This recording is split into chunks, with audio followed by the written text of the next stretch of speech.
Selanjutnya, langkah selanjutnya yaitu langkah yang ke-8 adalah menyusun job order cost sheet.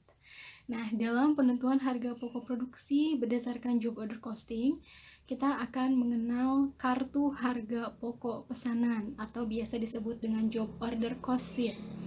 Nah, fungsinya apa? Fungsi kartu harga pokok pesanan adalah untuk mencatat berapa pemakaian biaya bahan baku, berapa pemakaian biaya tenaga kerja langsung, dan berapa pemakaian biaya overhead dalam setiap produk yang diproduksi.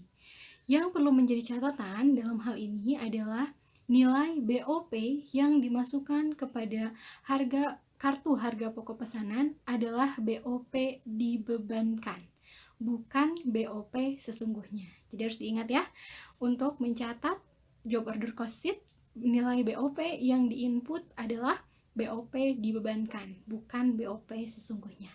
Kita lihat bagaimana cara membuat kartu harga pokok pesanan ya. Nah, berikut ini adalah contoh dari job order cost sheet atau kartu harga pokok pesanan. Tentunya ini adalah format yang paling sederhana, dan bisa jadi setiap perusahaan memiliki format yang berbeda, namun pada umumnya unsur yang tertera dalam kartu harga pokok pesanan adalah sebagai berikut ini. Nah, kartu harga pokok pesanan itu harus dibuat berdasarkan produk, atau setiap produk itu harus punya kartu harga pokok pesanan. Even di akhir bulan, produknya mau selesai atau tidak selesai, tetap harus dibuatkan kartu harga pokok pesanan. Dalam hal ini, pekerjaan LM023, kita lihat dulu ya di soal ya. Nih, tanggal 25 Desember, barang dengan kode LM023 ini selesai dan dikirimkan kepada pelanggan dengan harga jual 27.500.000. Sedangkan barang dengan kode DS024 tidak selesai diproduksi, sehingga proses produksinya dilanjutkan di bulan selanjutnya.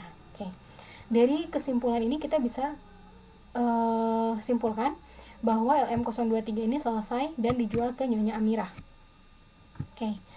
Cara mengisinya, nomor pekerjaan kita tinggal isi kodenya LM023, nama pekerjaannya lemari, nama pelanggannya Nyonya Amirah. Tanggal dimulai adalah 1 Desember 2020 atau bisa 2 Desember 2020, silakan sesuaikan dengan soalnya. Dan tanggal selesai adalah 25 Desember 2020. Mengisi biaya bahan langsung, Anda tinggal lihat jurnal pemakaian bahan baku. Berapa penggunaan kayu balok? Nah, dalam soal dijelaskan penggunaan kayu balok adalah 20 dengan harga per unit 500.000. Maka biaya totalnya adalah 10 juta. Ini sama dengan jurnal pemakaian bahan baku ya. BDP BBB 10 juta. Jadi Anda juga di sini harus 10 juta. Begitupun dengan biaya tenaga kerja langsung.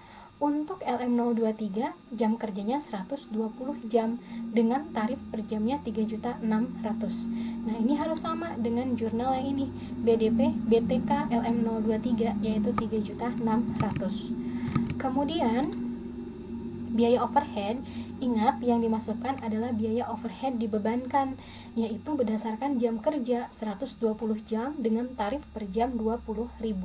Maka nilai BOP dibebankannya adalah 2.400.000. Harus sama ya dengan jurnal BOP dibebankan LM023 2.400.000. Nah, kita sudah mengetahui ketiga unsur biaya produksi, sehingga total biaya manufaktur adalah 16 juta. Dari mana? Dari 10 juta ditambah 3.600.000 ditambah 2.400.000. Jadi total biaya manufaktur adalah 16 juta.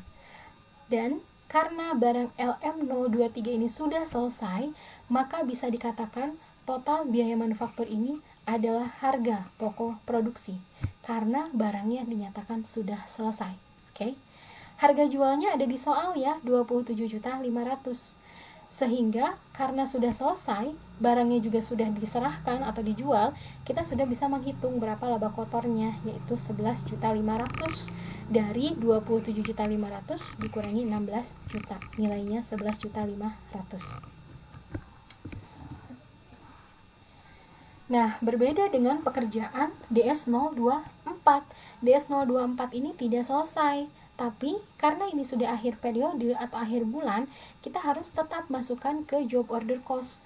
Nah, biaya bahan langsungnya seperti pemakaian bahan baku ya, karena pakai kayunya 15 balok, biaya unitnya 500.000, maka total BBB 7.500.000. Biaya tenaga kerja langsungnya adalah 85 jam, tarif per jamnya 30.000, sehingga BTK-nya 2.550.000. Biaya overhead dibebankan menggunakan jam kerja yaitu 85 jam dengan tarif dasarnya 20.000. Jadi biaya totalnya 1.700.000. Nah, jumlah biaya ketiga komponen ini dijumlahkan, maka menjadi total biaya manufaktur yaitu 11.750.000. Nah, biaya ini belum bisa disebut sebagai harga pokok produksi. Kenapa? Karena barangnya belum selesai diproduksi. Artinya, pekerjaan DS024 hanya akan mengendap di barang dalam proses, tidak akan mengendap di barang jadi ataupun tidak akan menjadi harga pokok produksi. Itu yang membedakan ya.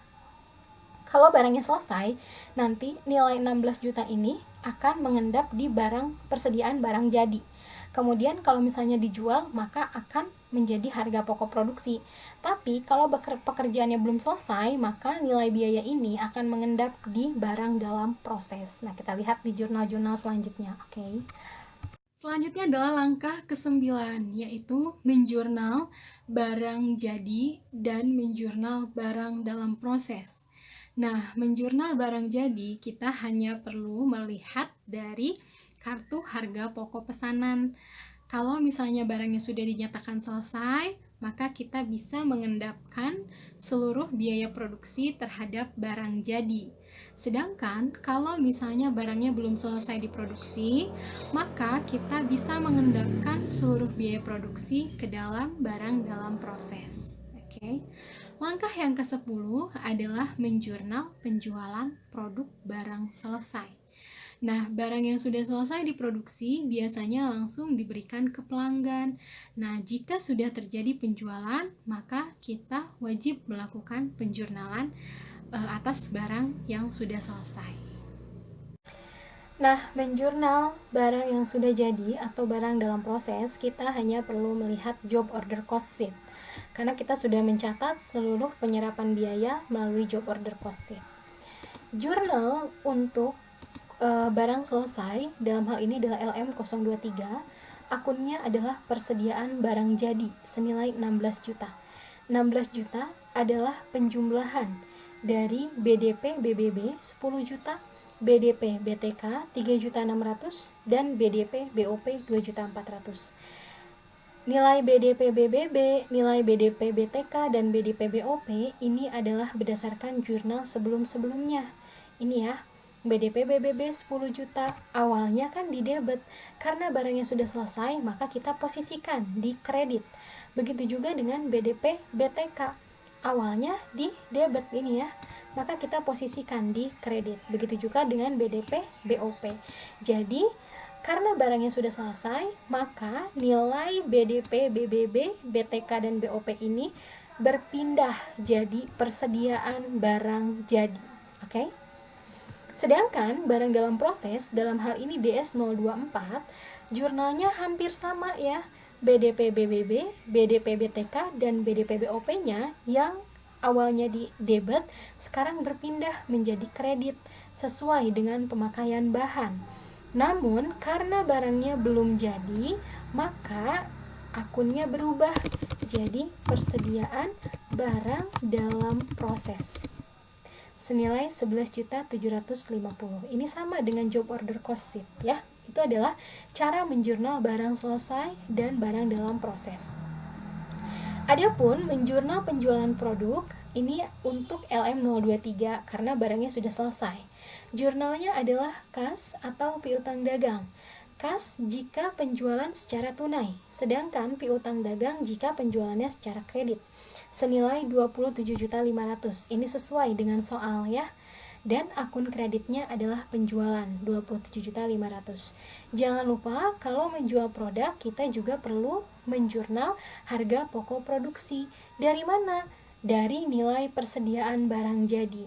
Karena persediaan barang jadinya sudah dikeluarkan, Artinya persediaan barang jadi yang tadinya di debit sekarang pindah ke kredit, kan sudah dikeluarkan, harus nol. Nah, apa lawannya? Lawannya adalah harga pokok produksi senilai 16 juta. Tadi saya sudah bilang sebelumnya ya di job order cost sheet. Nilai total biaya manufaktur karena sudah selesai barangnya maka diakui sebagai harga pokok produksi. Oke, gampang ya. Mudah-mudahan bisa dimengerti. Nah, sekarang kita sudah tahu 10 langkah penjurnalan dalam penentuan harga pokok produksi melalui job order costing. Artinya sudah banyak juga materi yang saya jelaskan mengenai job order costing. Mudah-mudahan materinya bisa Anda pahami, juga mudah-mudahan ilmu yang didapat bisa berguna. Sekali lagi, terima kasih atas perhatiannya telah menyaksikan tayangan kali ini.